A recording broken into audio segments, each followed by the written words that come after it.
our friend from Sports Illustrated, and so much more. Chris Mannix back here in studio, in person. I'm going to start with the question I get asked every time when the season begins. Is you jacked up? I mean, you're just you inhale and then you exhale around June. Like, what are your thoughts before an association season? I'm more excited about this season than I've been in any season I've covered up until this point, because I think the parity is unprecedented in the NBA. Simply looking at the Western Conference, you have 12 teams that I count that believe they're not just play-in type teams, but playoff teams that believe they belong in the top 8. The 13th team that I put there is going to be Houston. And with Ime Udoka in Houston, I think they're going to be a better team in the second half of the season. So I think it's going to be wildly competitive in the Western Conference, where like one minor injury could be the difference between a top 4 seed and a team being out of the playoffs altogether. And then the East is completely top heavy. It's not top heavy in the sense that there are only 2 teams that are any good. You've got teams like the 76ers, which we'll get into. Knicks and Nets are good teams, but it's clearly a Boston-Milwaukee world in the Eastern Conference. And both those teams made significant moves in the offseason that upgraded them. Damian Lillard, obviously, big upgrade offensively for Milwaukee. I love how the Celtics responded by going to get Jrue Holiday, who is not only a great defensive player and a winner, but is there anybody in the NBA that's going to be more motivated to play Milwaukee and defend Damian Lillard than Jrue Holiday, who was just cast off from the Bucks? So I think that series, if they get to it in the postseason, that is going to be an all-out fight. Yeah, I mean, and obviously Marcus Smart being flipped for that Porzingis. Is a brutal Boston accent. Yeah, is that okay? Brutal Boston accent. Marcus Smart. I mean, it's the greatest name in Boston sports history, right? Well, as opposed to Noma. Yeah, but it's close. I thought about that as someone from Boston. Yeah, like, it's close. Like Nomar is, and it's going to come out of me. Like I've gotten rid of it over the years. It's okay. Nomar was phenomenal. That Saturday Night Live skit where it's Seth Meyers and Derek Jeter, and it's point counterpoint of Jeter sucks and no I don't, where Seth Meyers yells Nomar into his ear over and over again is phenomenal. I would think Nomar has the best. Yep. Has the best Boston-based name. Well, again, you sound like my wife. Anytime I try to do the Boston accent, she says exactly what you just said. Yeah. So Marcus Smart, yes, to flip him for Porzingis and then get Jrue Holiday to take Smart's place sounds like a stroke to me. What do you think about the Celtics roster? So the Celtics perimeter players are elite, right? Like the move to get Jrue Holiday, you pair him with Derek White in the backcourt. That is now arguably the best defensive backcourt in the NBA and a complete backcourt. Guys that can do a lot of different things. Organically, Jaylen Brown and Jason Tatum are going to be better players this year. Tatum, I think, is going to be a top 5 MVP candidate. Jaylen Brown was second team All-NBA last year. He has a chance to be first team this year after getting his contract and getting all that resolved. What worries me about the Celtics is the front line. They've got 2 guys that are strong. You've got Kristaps Porzingis coming off perhaps the best season of his career, and Al Horford, who has been remarkably consistent when he wears a Boston uniform. When he has other uniforms, he's a little bit different, but when he wears a Celtics uniform, he's really good. My problem is that they don't have anything behind those guys right now. They pick up Wenyen Gabriel, a couple of weeks ago, and Wenyen Gabriel is kind of the prototype for being regular season playable. He played 68 games for the Lakers last year. Yeah. He played 10 in the playoffs, averaged 3 minutes per game in the playoffs. That's the definition of a guy who can play in the regular season but can't play in the postseason. You have Horford, who's 37 years old. You have Porzingis, who has been chronically injured throughout the course of his career. If one of those guys goes down with an injury, and that's not, outside the realm of possibility, they don't have anybody they can turn to right now with that front line. So for me to believe the Celtics are truly the top team, not just in the East, but the entire NBA, I think there's one more move that needs to be made that adds a big man to that front line. Okay. What's the move? Well, they've still got, and forgive me if I'm screwing this up a little bit, they've still got, I think, a $6 million trade exception that they got with the Grant Williams deal. And they still have some draft capital that they can move. I don't know who's out there right now that they can fit into that box, but I think before the trade deadline, they've got to get somebody there because, like Porzingis, I love his talent. I've watched him in the preseason, not as closely as you have because you're kind of a psycho with that, but I've watched him in the preseason. I'm excited. And look, he's really good, and he fits into what the Celtics want to do.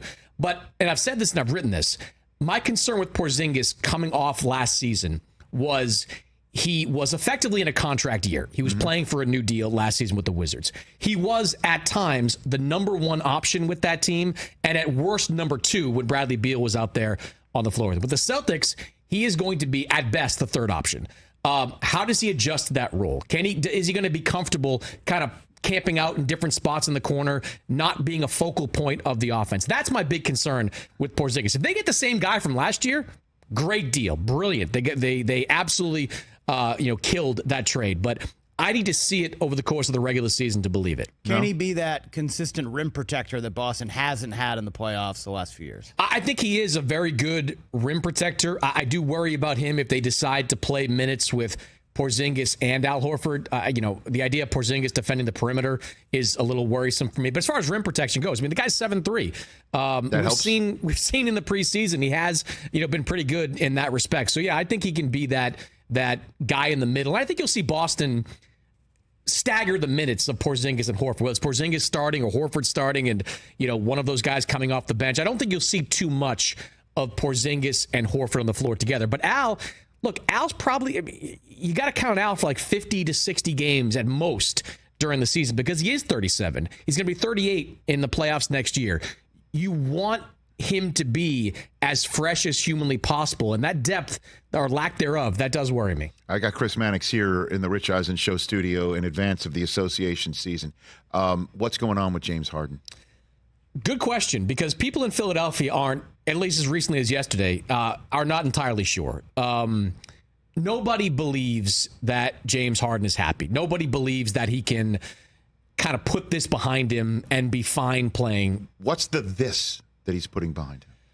His dissatisfaction with not getting what he wants and what he believes he was promised, which is a trade. He believes that when he opted into that contract, that the 76ers were going to turn around and trade him. I believe the 76ers have tried and have been motivated to do a deal, but Daryl Morey's position, the GM of the Sixers, has been, look, we've got Joel Embiid. We've got Tyrese Maxey. We've got Tobias Harris in a contract year. We have got a team that on paper should compete for a championship. We are not dealing James Harden for spare parts, and we're not dealing James Harden unless we can get the draft capital in return that we can then package and flip ourselves for another quality player. So it's an impasse right now. We've all heard about the conversations that the Sixers have had with the Clippers. Those are ongoing, and they have happened recently as a couple of days ago. They're not close to a deal. The 76ers want Terrence Mann, the fifth-year guard, who is a really exciting young player with the Clippers, and they want at least one first-round draft pick, probably a pick swap with it. The Clippers have made it pretty clear they don't want to deal Terrence Mann, and look, for the Clippers, they're betting that the Sixers don't have another option out there. Right now, there is no team that is bidding for James Harden, so the Clippers right now don't want to bid against themselves. Which, everything makes sense. The one thing that doesn't make sense is that Morey would tell him, yeah, we'll trade you. And then he doesn't.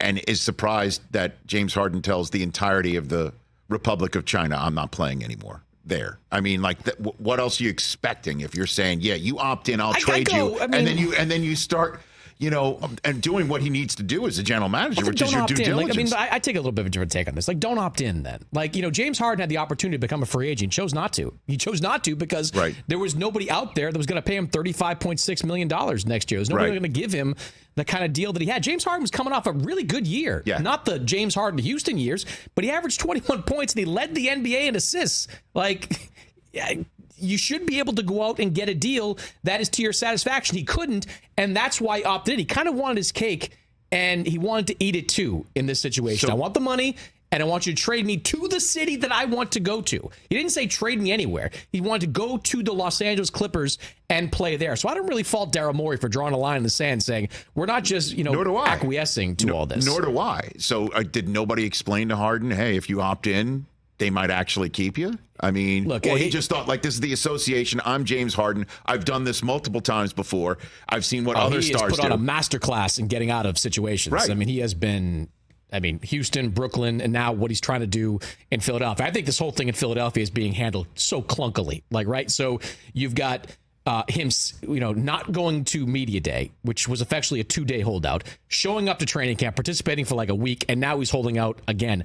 I don't know who was advising James Harden on all this, but they are doing a bad job of it. They are not helping his situation by advising him to go in and dip out, because the Sixers, from what I'm told, their resolve is pretty strong in all this. They are not going to be bullied into doing a deal, and they shouldn't be, Rich, because look, what did Damian Lillard in that situation teach us, right? In July, when Damian Lillard wanted to be traded and the pressure on the Portland Trail Blazers was enormous, they didn't do it because they believed if they waited, something better would come along. Well, they waited 2.5 months. Something better did come along. A deal with the Milwaukee Bucks that got them more than what they could have gotten from the Miami Heat. Now here you are in a very similar situation where you have a player that wants to be traded to a specific team. The Sixers don't want to do it. If they wait a month, 2 months, who knows what happens during the regular season? What if Miami gets off to a slow start, which is not, again, outside the realm of possibility? That is not really a great team down there in Miami, despite the fact that they went to the finals. What if they get off to a slow start? Would Miami be motivated to say, all right, Kyle Lowry plus 2 first-round picks plus a pick swap, and we'll take James Harden for the year? That's a better deal than what the Sixers are being offered right now. So I think waiting, even though it's going to make it very uncomfortable for a couple of months, is the right move for Philadelphia. But the uncomfortable would be him being there, right? Because isn't the collective bargaining agreement essentially rule out holdouts like this from now on? Like, what are the current rules? It always has ruled out holdout. I mean, you like the Ben Simmons situation is, ironically happening to Philadelphia is a comparison here. Ben Simmons was fined more than $10 million, lost out, at least temporarily, lost out on more than $10 million.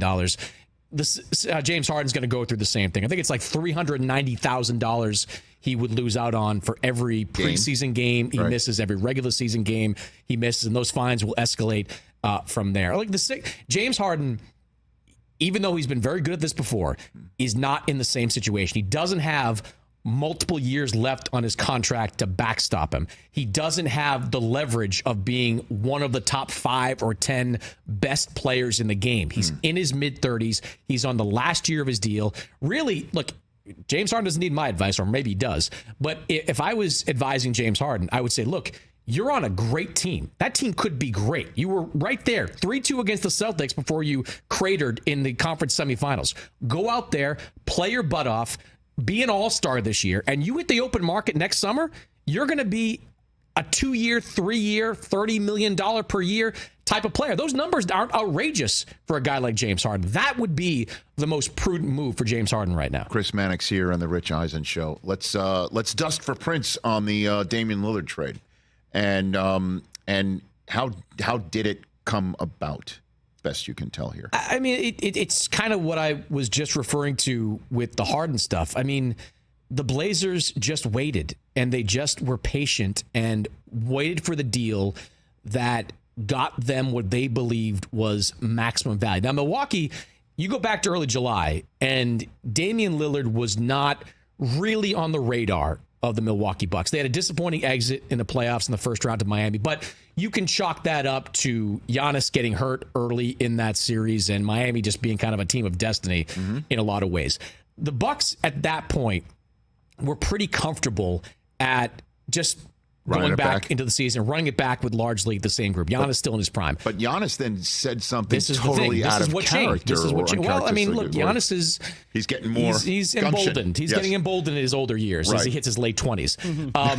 Giannis went out and in a couple of different interviews effectively said, we need to be a championship contender or I'm not going to sign the contract. And we need to be on the level of my peers or I'm going to look somewhere else. And that certainly pushed John Horst and the Bucks front office in the direction of Damian Lillard. Damian Lillard, in addition to being a great player, one of the best point guards in the NBA, has a good relationship with Giannis. He went to the All-Star game of this past year. Draft chose him first. Yeah. So there's an obvious affection from Giannis to Damian Lillard. And look, do they take a step back defensively with Damian Lillard? Of course. But the biggest weakness in Milwaukee was half-court offense last year. They couldn't get it done in half-court. The numbers were pedestrian at best. Now, and I watched them. I was at the Lakers game the other night watching, for the first 7-8 minutes of that game, Giannis and Lillard in the pick and roll is devastating. I don't know how you defend that if you're an NBA team. Do you come out and blitz Damian Lillard? Okay,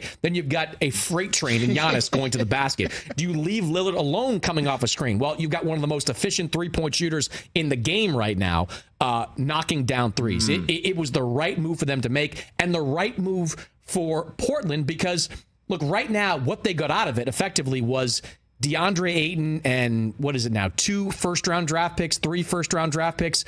They also have Malcolm Brogdon, who they don't need, who they're eventually going to trade, and Robert Williams, who they really don't need, and they're probably eventually going to trade. So the dust hasn't settled on this Damian Lillard trade for the Portland Trailblazers. They're still going to get more in exchange for him when they deal these other 2 veterans. So they could walk away, theoretically, with DeAndre Ayton, who, despite the criticism, is still in his mid-20s and averaged 18 and 10 as a third option last year on the Phoenix Suns. They'll have a high-level, all-star caliber center, and perhaps as many as 4 or 5 first-round picks in exchange for Lillard. In today's market, that's really good. That's a killer. And then the Suns are also a beneficiary of it, too.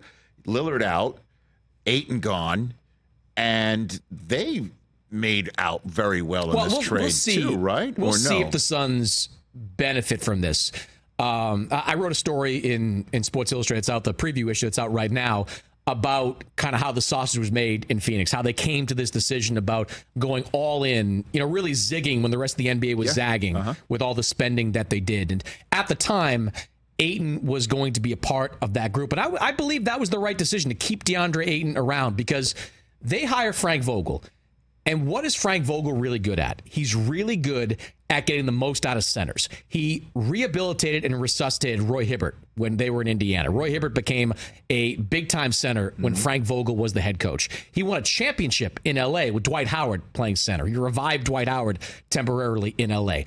I was interested to see how Frank Vogel would do with DeAndre Ayton, if you'd be able to connect with him in ways that Monty Williams could not. The Suns, though, what they elected to do was they sacrificed a star for depth. They got a lot of role players, Nasir Little, Grayson Allen, a bunch of guys that you can put out there on the floor theoretically in a playoff game. Maybe it works. I need to see it in action. I need to see what it looks like. But I think without DeAndre Ayton, they lose something defensively in the middle. Yusuf Nurkic is not the player DeAndre Ayton is. And I think they lose a little bit more offense in that low post as well. And what about the ripple effect in Miami about not getting him? And clearly Tyler Hero's got a chip or he's pissed or whatever. Like, what do you think the ripple effect of not getting Lillard is on the Miami Heat off of that great season? It's tough. I don't want to sit here and say that Miami can't duplicate what they did last year because you never bet against that team. It sounds so cliche, but Eric Spoelstra is the best coach in the NBA. Jimmy Butler is one of the most clutch players in the NBA. Bam Adebayo is a monster, but they absorbed some tough losses. Like they lost Max Strus. They lost Gabe Vincent. Kyle Lowry is a year older. Tyler Hero, what's his attitude and what's his mindset going to be after hearing all summer long that he was expendable for that team?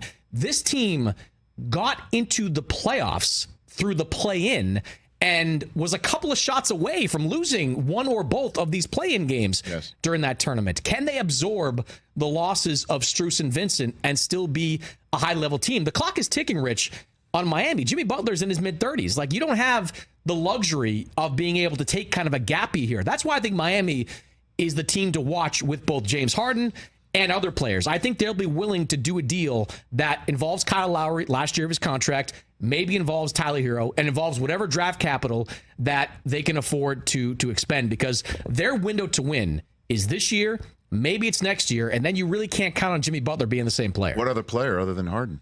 What are you? I mean, you can look north to Minnesota, to Karl Anthony Towns, and see that's a player everybody's watching. Teams like the Knicks are watching, the Nets are watching Karl Anthony Towns.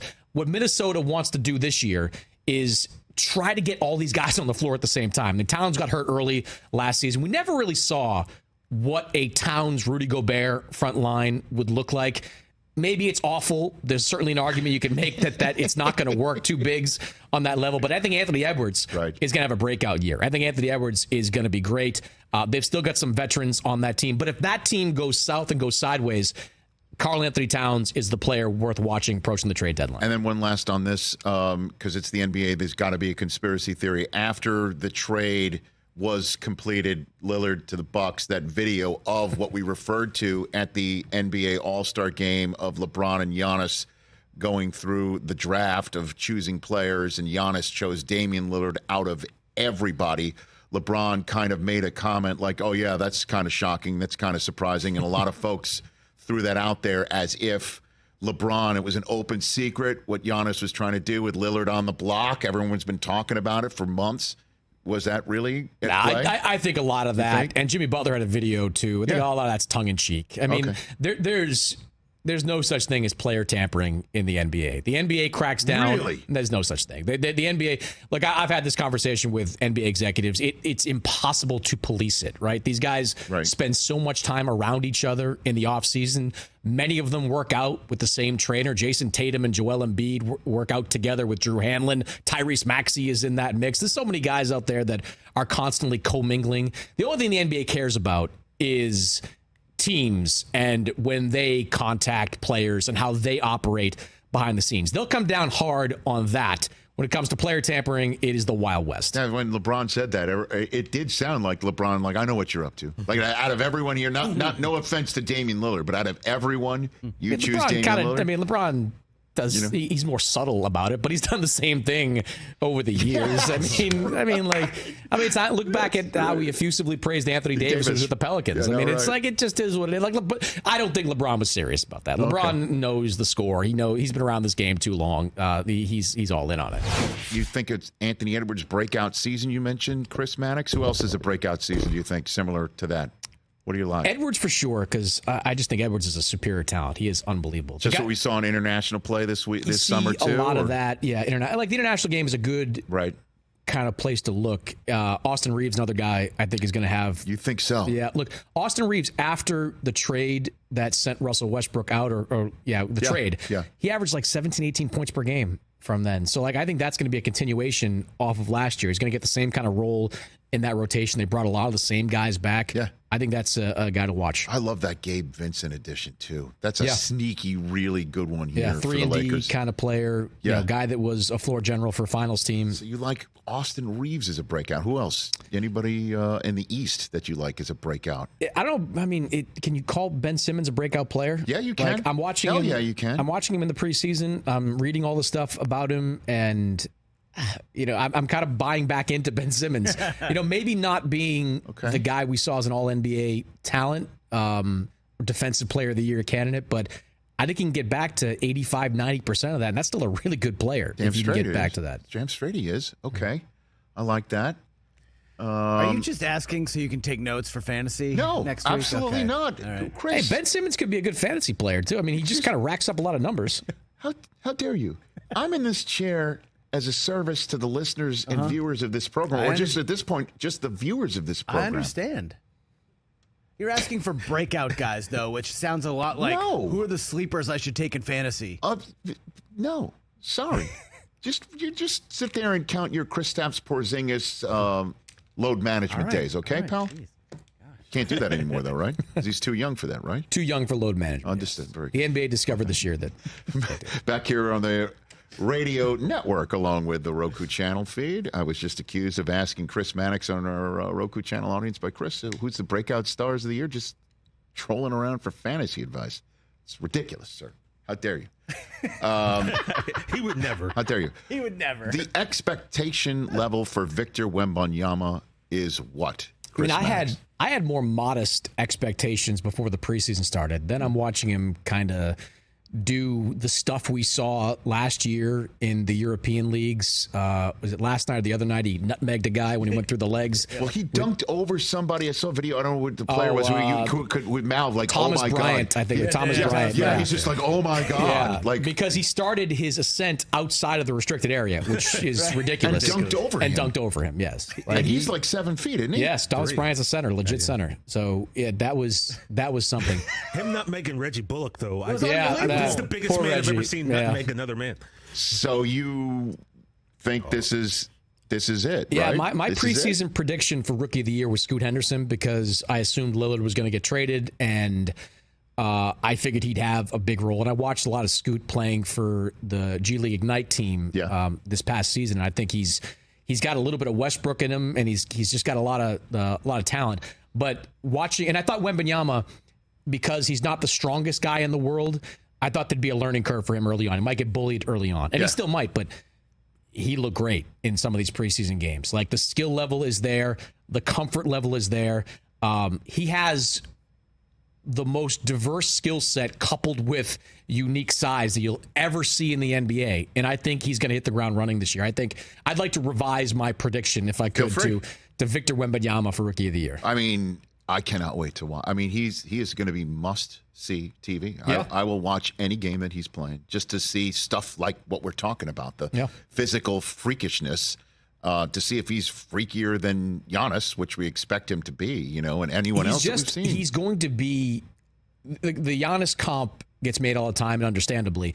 He's going to be very different, though, because there's a lot more finesse to Wembanyama's game than there was to Giannis early on. Giannis, it took, and maybe it's still taking, a number of years for him to be more than kind of the freight train going downhill. The guy that is more – power than finesse on the outside. Wembanyama is coming in making threes. Giannis is still working on his game to make threes. Wembanyama is playing off the dribble a lot more, almost as a de facto point guard. There was one clip that made the rounds early in the preseason when he operated as the point guard, came up, made one pass, and then called for an alley-oop on a slice to the basket. I mean, he is going to reinvent the playbook in a lot of ways, because you're going to be able to do things with him that you've never been able to do with players of that size before. And then on the opposite end of the spectrum, you've got LeBron, the all-time leading scorer, and his dotage, we're assuming, in the NBA. Your expectation level for him personally and the Lakers writ large. I mean, look, LeBron last year,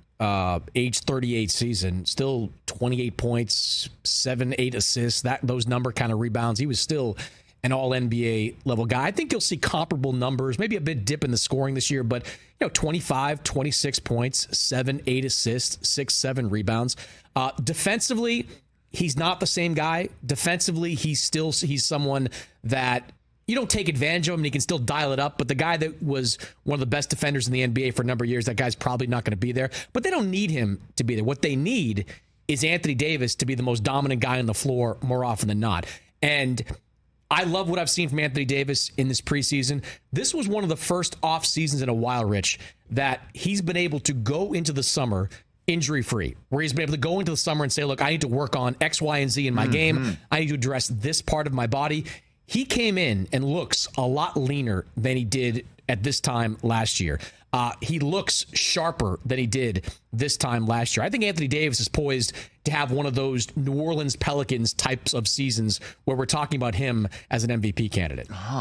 And what about the other stuff that's usually with LeBron? Contract, end of season, end of career. What's going on with the roster? Look, a lot of that stuff it's already done. I just think a lot of that stuff is taking a back seat. I don't think. Look, it's a different conversation about Bronny and if he gets drafted and where does he play. Obviously, Bronny's got his own health to worry about right now, and that's certainly a conversation for down the line. But whenever I talk to people around LeBron about his future, they say he likes living in L.A. He likes playing in L.A., and the Lakers have given him a supporting cast that is capable of winning a championship. You look at this team. They're 2 or 3 deep at every position. Austin Reeves, I think, is going to be a breakout player this year. D'Angelo Russell kind of is what he is.